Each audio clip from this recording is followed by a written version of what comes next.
For the second part, I'm going to flip my camera around. I've never actually done that, but I can get a little better like screen and chalkboard. If that's annoying to any of you, let me know, because I've never actually tried it this way, but I can get more of both for a video. So again, if that's annoying in any way, just let me know. Before we go to the next slide, I want to talk a little bit more about what Veronica said, because that was kind of a cool question. This crazy acetic acid is something we keep dancing around. And acetic acid is an acetate ion, which is CH3CO2 minus or C2H3O2 minus, connected to an H plus. And acetic acid is an acid, but it's a weak acid. So that means that you don't have as many of them breaking up as the other ones. This thing is listed in all kinds of different ways. The way that I would, as an instructor, prefer that we all call it would be HC2H3O2. And that just shows that that initial H is the acidic part. So like HCl is HCl and not ClH, all right? So, but a lot of times this one is not listed this way. The acetate ion is actually somewhat stable, and that's why you see it listed this way. There's nothing wrong with writing this as, for example, HC2H3O2, all right, that would be the condensed way.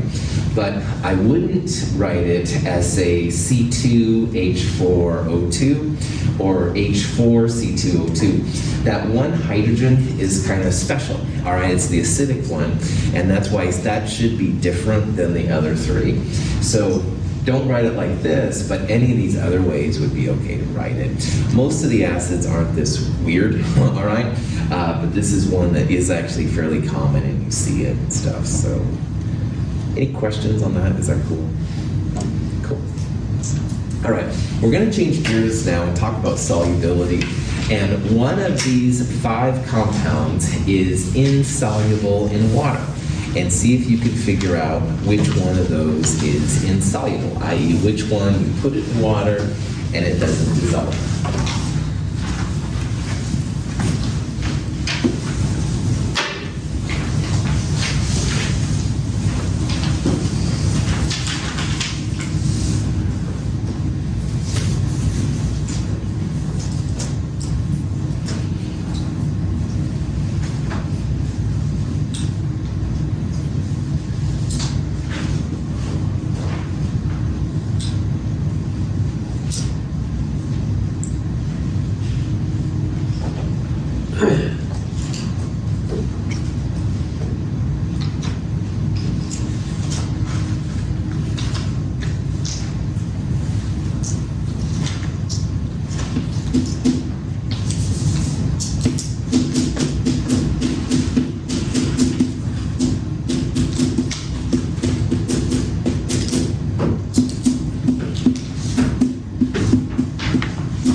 For a problem like this, a solubility table is super helpful.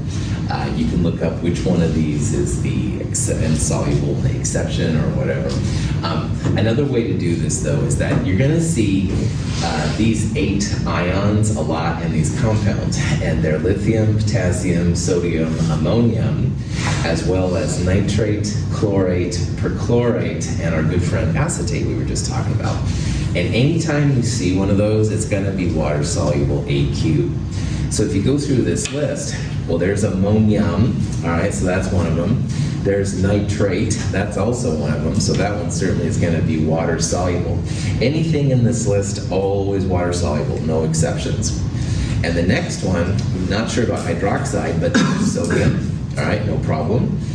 PBI2, none of those are in there, so we'll skip that one for now. Potassium, though, certainly is one of them. Lithium is certainly one of them. So basically, by default, it's going to be this one right there, the PBI2. I do want to talk about these a little bit more. Most of the time, chloride, bromide, and iodide are AQ. But the exceptions, which we're going to see a lot in this class, are silver, the weird mercury 2+ ion, and lead 2+. And if you see one of these with one of these 3 ions, then it is insoluble. And sure enough, this is lead 2+. Iodide is -1, and there's 2 of them. So this is going to be a lead 2+. This is one of the exceptions, so it's going to be insoluble. All right? So when you do these, you can absolutely use the solubility guide. Again, a lot of these always AQ, no exceptions. And most of the time, chloride, bromide, and iodide are AQ, but when they're with silver, the weird mercury, or lead 2+, is in this case, that's going to be an exception. Yeah. So for D, has the carbonate in there, but it says insoluble, but the K is soluble, so like does that... Cool. Look on the chart, and what's the exception to carbonate and hydroxide and sulfide and... Do they have exceptions? Yeah, to the right. Move your pen right there. What is it? NH4. And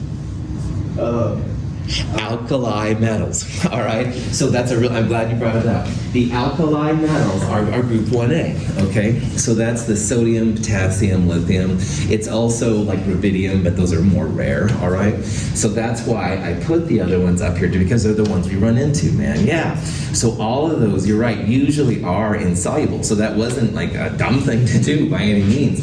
It's just that the alkali metals, those guys are always AQ. So if it was magnesium carbonate or barium carbonate or uranium carbonate, absolutely I would put insoluble solid, all right?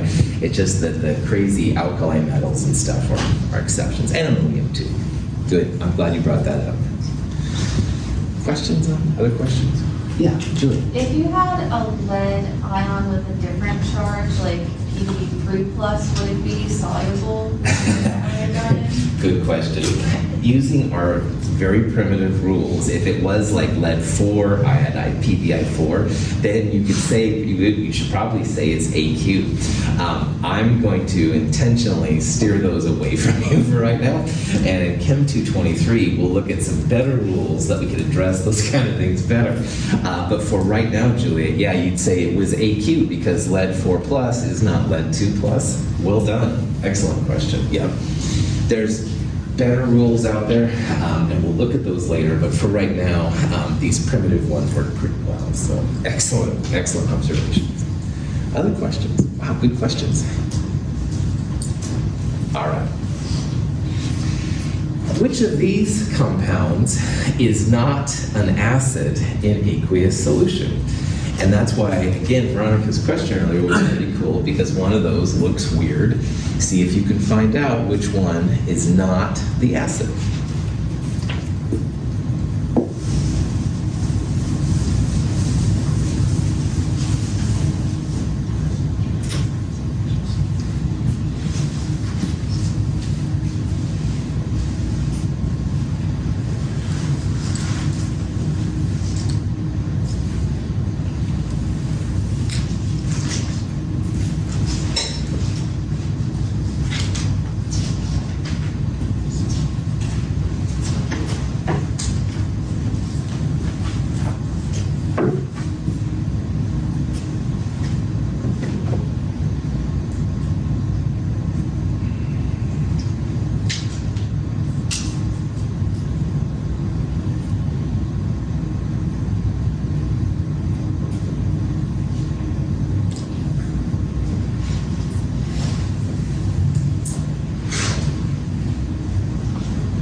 Water is needed to activate an acid.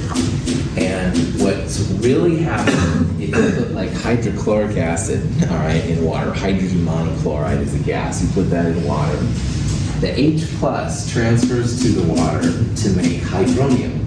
And hydronium, and its boring spectator ion, basically chloride, this really is what the acid's all about. And this is something we'll talk about more in the future. But you need more than just the compound. You do need to have it in water to become like an acid. And this is really important for chemists. All right, it's a good source of energy for reactions. And most of the time, all right, if the hydrogen's listed first, that means it's an acid. So this is phosphoric acid, hydrochloric acid, perchloric acid, stuff like that. So you can see in these two that A and C do not have a hydrogen listed first.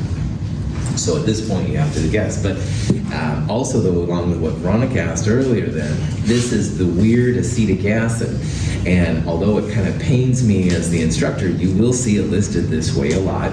The hydrogen at the end is the acidic part. These hydrogens don't have any acidic properties, right? They stay with the carbon pretty well. But this hydrogen will come off to be acidic. So just realize that this one is the one you're going to see listed different ways. If I could have it as the instructor, I would have people write it HCH3CO2 to show that that initial hydrogen is the acidic part. But I'm just the messenger. I didn't make these rules. By any means necessary, though, NH3 is ammonia, and that's a base. It's a weak base. It's kind of the counterpart to acetic acid, which is a weak acid. There are strong acids and bases. There are also weak acids and weak bases. And ammonia is the classic weak base, and acetic acid, this guy, is the classic weak acid. And all the weak part means is that they don't break apart 100%. Like for example, HCl and perchloric acid are very strong. They do break up 100%. But these are weaker systems. They don't go quite as well. So just, again, keep in mind that acetic acid is one that's fairly common, and it is listed in ways that make your instructor mad. I mean, they won't be obvious if it's really an acid or not, so. Questions?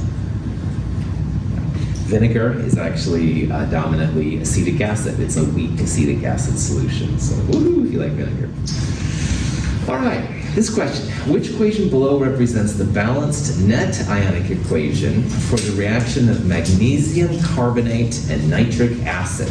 All right, magnesium carbonate and nitric acid. Magnesium carbonate has a carbonate. Magnesium is not an alkali metal, so magnesium carbonate would be a solid. Nitric acid is HNO3. So see if you can use this information to figure out what the products are going to be. This is a carbonate, a metal carbonate with an acid, so that maybe hopefully looks familiar to you after the net ionic slab. See if you could figure out which one of those would be the best one.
What is the charge on a magnesium ion all the time? 2+. 2 plus, that's right. What's the charge on a hydrogen ion all the time for us? 2+. Plus 1, that's right. 1 plus, plus 1. Yep, that's right. So when these come together, all right, magnesium's going to push the H out. H is going to go over there. Nitrate, -1 to balance the positive one there. All right? So when magnesium and nitrate come together, it's going to be MgNO3 2. All right? Because nitrate is -1, hydrogen is +1. So you're going to need 2 nitrates there. So that means you're going to have a 2 right there, because then you've got the 2 nitrates to fuel the magnesium. And the other thing, H plus with carbonate, what's the charge on a carbonate ion? -2. Good. I want to get it. Okay, good. I want to make sure. Yeah, it's -2. So initially, it looks like you have H2CO3. Now, nitrate, anything with nitrate, as we talked about earlier, is going to be aqueous. This guy you can put down whatever you want. I'm going to put aqueous for right now. And so if you look, that's equation D right there. We've got magnesium carbonate, a solid, because carbonates are usually insoluble unless they're with alkali metals. But magnesium, alkaline earth metal. Alkaline earth, different than alkali. Nitric acid, aqueous. Anything with a nitrate, aqueous, and this one. So this one right here.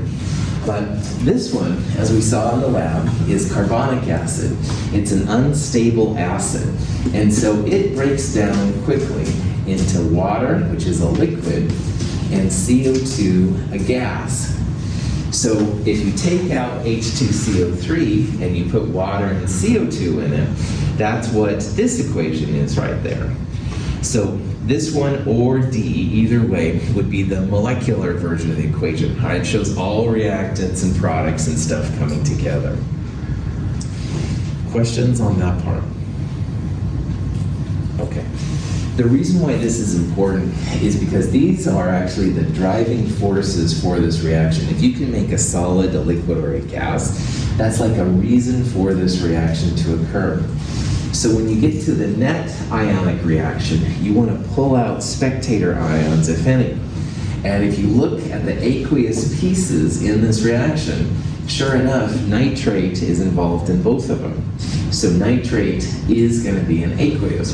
I don't believe you, Dr. Russell. Well, Nick, whoever was back there, I'm going to come back and have to talk to you now. I'm just joking. What you can do, double check, break up all the aqueuses. This is the total ionic part we talked about in lab. So MgCO3 solid, don't break up solids, liquids, and gases, so MgCO3 stays the same. But you will have 2 H plus and 2 nitrates from the nitric acid. On the product side, break up the magnesium nitrate, so magnesium 2 plus and 2 nitrates, but you don't break up liquid solids or gases, so you'd still have H2O liquid and CO2 gas. My chalk is kind of blank here.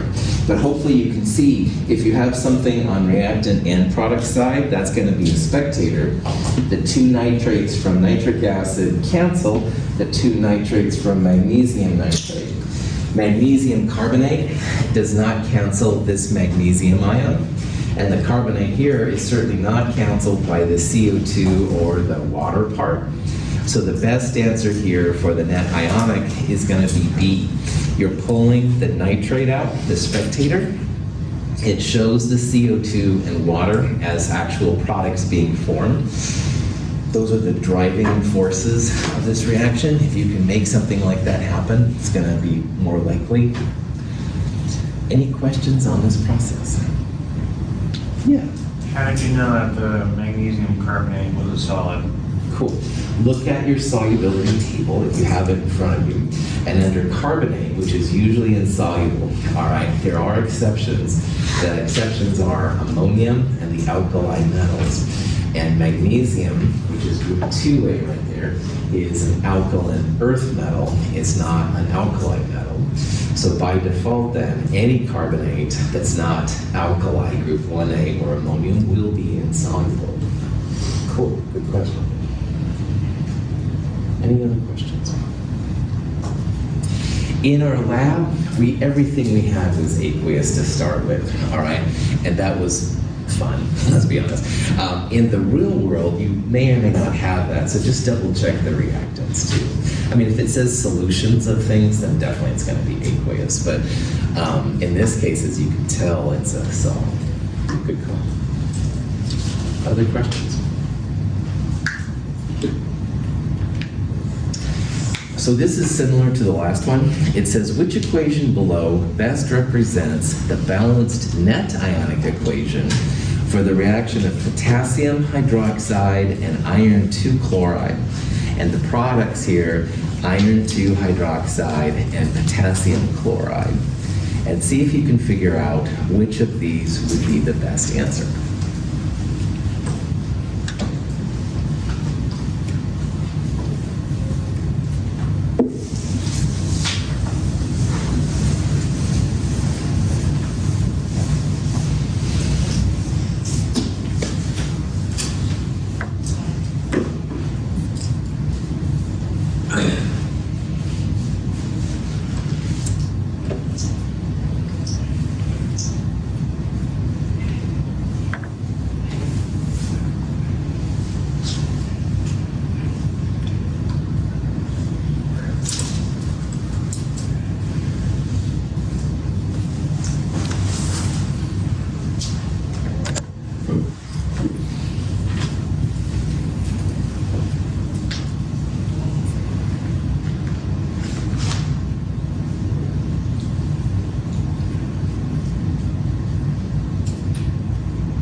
Will spectator ions ever be in a net ionic equation? No, right on, Daniel. Another way to find a spectator ion is if you have cations or anions in aqueous parts on both sides of the reaction. So let's look at the first reaction here. Chloride, AQ, chloride, AQ. Chloride, it's going to be a spectator, all right? K, AQ, K, AQ. K is going to be a spectator. And net ionic reactions will never have spectators in. So KCl aqueous will not be part of this net ionic equation. You've got to pull the K out, got to pull the OH minus out. This reaction, everything is AQ. And remember, in a net ionic equation, we're trying to find the action of the reaction, like why the reaction's happening. And in chemistry, that means, so far anyway, solid, liquid, or gas has formed. So B is out because there's no solids, liquids, and gases. A is out because KCl involves both K plus and Cl minus, which are part of aqueous species on both sides. D out for the same reason. So really the only answer here is gonna be C. I don't believe you, Russell. Oh, God, whoever that was out there by Jonah, I'll tell you. No, seriously, if you don't believe me, and that's fine, we can still go through the total reaction. Let's do it. So KOH plus iron 2 chloride, FeCl2, makes iron 2 hydroxide plus KCl. And how I knew that was not black magic. I am kicking the cations over so they dance with the other partners. Iron dances with hydroxide, potassium dances with chloride. Now potassium is +1. This is iron +2. So that's why there's 2 -1 Cls. Potassium +1 with chloride -1 does not make KCl2, it makes KCl. Positive K, negative Cl minus come together in 1 to 1. But we do have 2 Cls, so we'll put a big 2 right there to make sure that's good. And that's good because when this +2 iron comes together with -1 hydroxide, you're going to need 2 -1s to balance the iron. We're going to put a 2 right there to make sure that is balanced. And now all of the atoms are balanced. And you could do the accounting if you want to make sure it is. Anything with K is aqueous, so KOH and KCl automatically. Most of the time, chloride is aqueous too, unless it's with silver, mercury, or lead 2+. Iron is not one of those, so we would put AQ. So the only one we're not sure is this one right here, and I would use the table.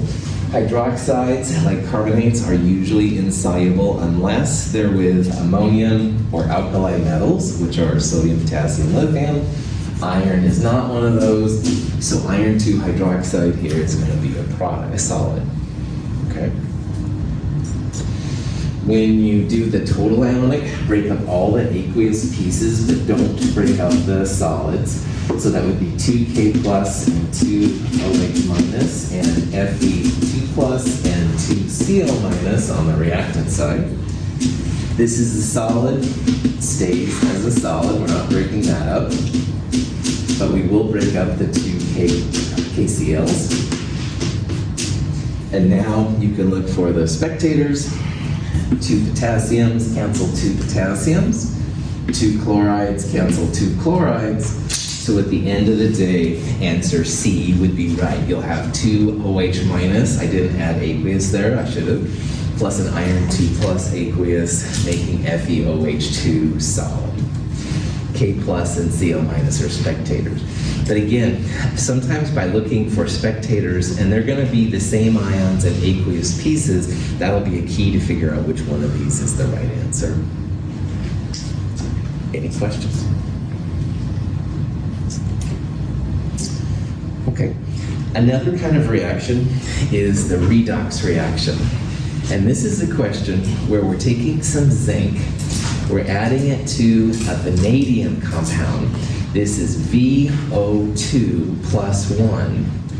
And those two are reacting to make zinc 2 plus and VO with a 2 plus charge and some water, all right? See if you can figure out which of these is correct, all right?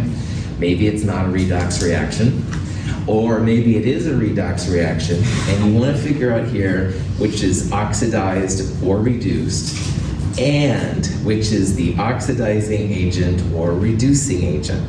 So this is a good test of your knowledge of these different terms and what they apply to.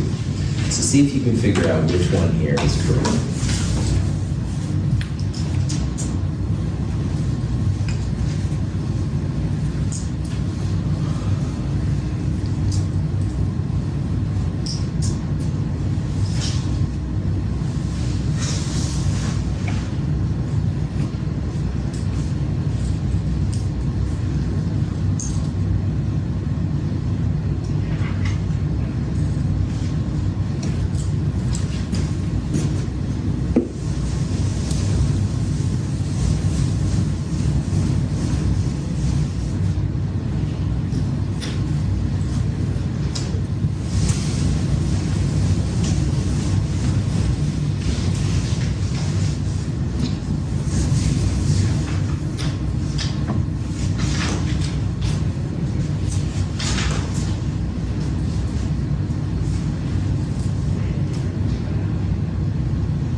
Okay, there's a couple ways to do problems like this, but first you should try and figure out if this is actually a redox reaction or not. And all of those double displacement reactions, so like precipitation and acid-base and gas formants, those are not redox reactions. And that will save you a lot of time because hopefully those are becoming more familiar to you. If you see the metals trading places with the other metals, not redox reactions. In this problem, notice here how you start with elemental zinc, which is zinc with all of its protons and electrons, and you're turning it into zinc 2 plus.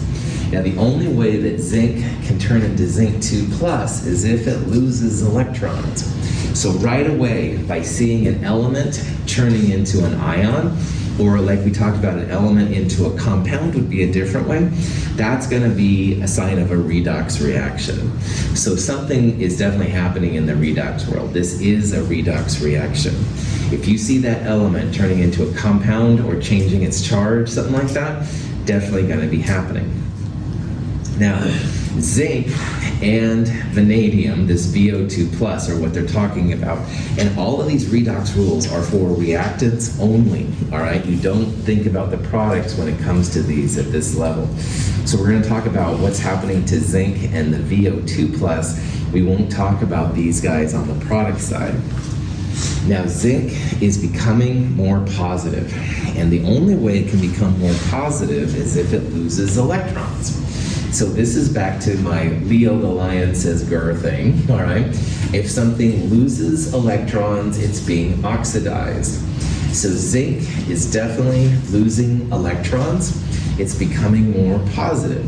So we would say then that zinc is being oxidized. So right away then, we know the answer is either going to be A or C, all right? Because zinc is not becoming more negative, which it would if it was gaining electrons. It's being oxidized. It's becoming more positive. You could actually write this as zinc going to zinc 2 plus. And the only way this can happen is if zinc has lost 2 electrons, all right? So this would be zinc with 30 protons and 30 electrons. This over here would be zinc 30 protons, 28 electrons.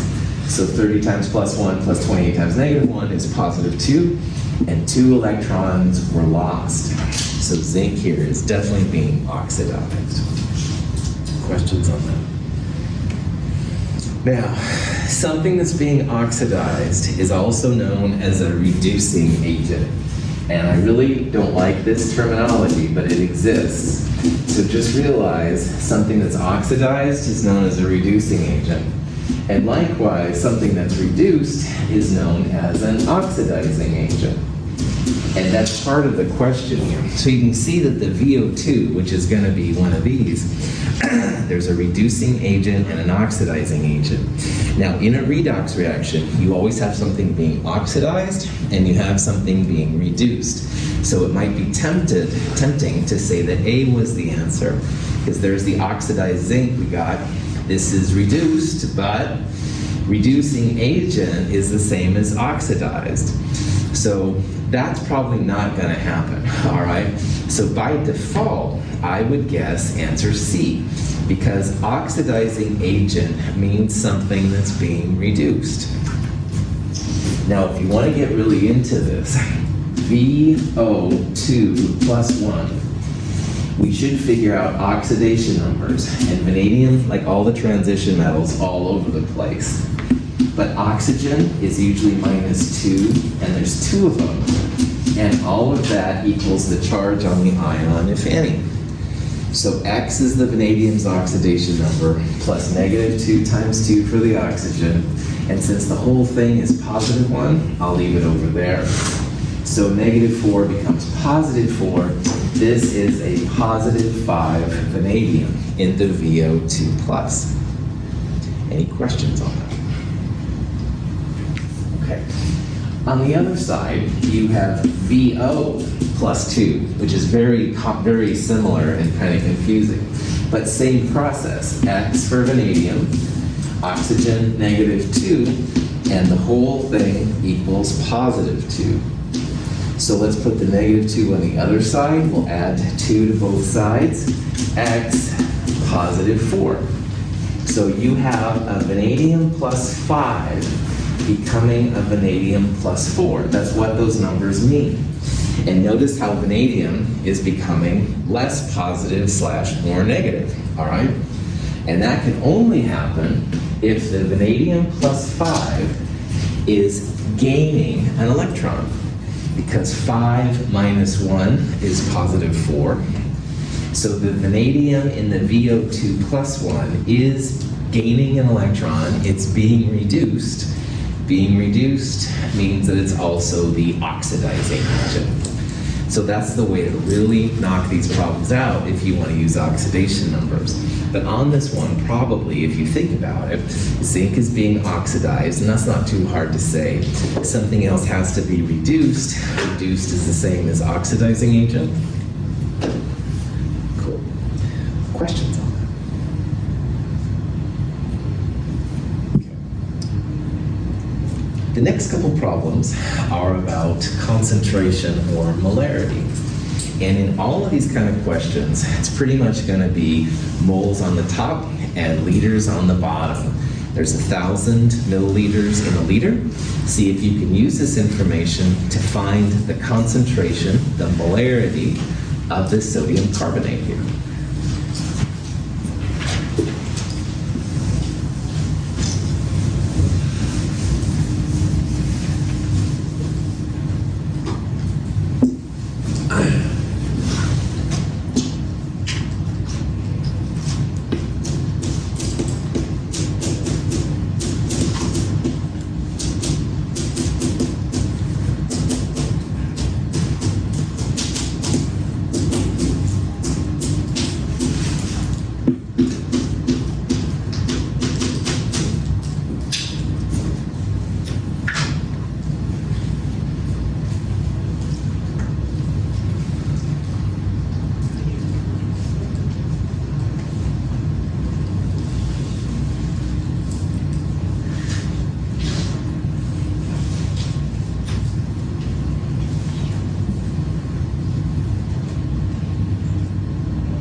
So on these problems, in all of Chem 221, if it talks about concentration, it's always molarity, all right? We'll talk about other forms of concentration in another class, but for now, concentration means molarity, and that's what the big M is all about. So all of these are molarity values, and molarity just means moles per liter. It's moles of the exciting stuff divided by liters of solution, which is the water usually plus whatever.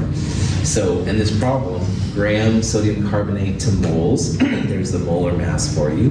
So 6.73 divided by 106 would give you the moles. You divide by the liters, so 250 divided by 1,000, 0.250.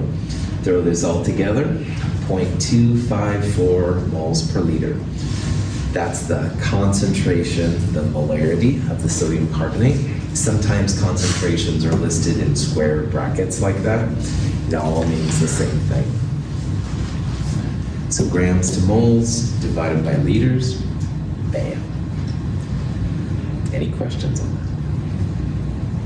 Cool. We'll use 1,000 milliliters per liter a lot, so just kind of FYI. Now, molarity is another way to get to moles. So instead of going grams to moles to moles to grams, like we did in chapter 4, part 1, now we can do things, woohoo, like go volume to moles to grams or stuff like that. Now, this is another question about concentration, and this is actually a somewhat common kind of problem. We're starting with a concentrated solution, 0.25 moles per liter, and we have 60 milliliters of it. And we're basically adding enough water to make 500 meters of total solution. So we want to figure out the concentration of our diluted solution. And what that means is your answer should be less, a smaller number than what you started with. I recommend using that M1V1 equals M2V2 expression, but you can do this in a couple different ways. But see if you can figure out what the final concentration here of the HCl is going to be.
I bought some orange juice Friday, I think it was, and I brought it home and I was like, oh, it was so strong anyway. So I diluted my orange juice with water, all right, and I made it so that about blast, if you will, in my mouth wasn't as strong as probably an orange juice was, but that's neither here nor there. This dilution thing is actually pretty common in chemistry. A lot of chemicals are given in a concentrated form, and by adding some water, you can bring them down to a more manageable value.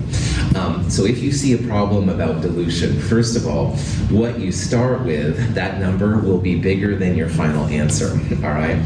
So at 0.25 is what we're starting with, the answer will be a number less than that. And second of all, I highly recommend using this M1V1 equals M2V2, where that's initial molarity and initial volume equals final molarity, final concentration, and final volume. And the advantage of doing this is that you can use volume in any kind of unit you want. So you don't have to convert to liters unless you want to. Now, what's really happening here is moles, molarity times volume in liters is the moles. So it's saying the moles that you start with equal the moles you end with. And that's really what these problems are all about. We're not changing, like I didn't add more orange juice, I was just adding water to my orange juice. So the amount of the orange juice blast was the same, just diluted more. All right. So anyway, 60 times 0.25 divided by 500 is what I would do. You don't have to go to liters here unless you want to. That comes out to be 0.030 moles per liter. And again, there's nothing wrong with using liters, 0.06 divided by 0.5. Same answer though, so lazy chemists of the world unite. Any questions?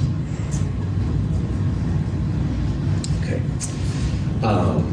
The last problem I think in this section, I'm not sure, what's the pH of this nitric acid solution of a concentration of 0.030? And pH equals minus log the concentration of your acid. So if you have your calculator, go minus base 10 log 0.030, and that will give you the pH of your solution. So see if you can figure that out. I'll talk about it here in a second.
If your calculator doesn't have the LOG button on it, you can also go minus natural log ln 0.030 divided by natural log ln 10. And that's another way to do these kind of problems. If you get an answer of 1.52, pat yourself on the back. If you aren't getting that answer, this might be a good time you can come down and ask me. We'll take a quick break. It's about 10:57, about 11:02 and stuff like that. We'll come back here and check this out. If you do have questions on using logs, feel free to come down and we can look at your calculator.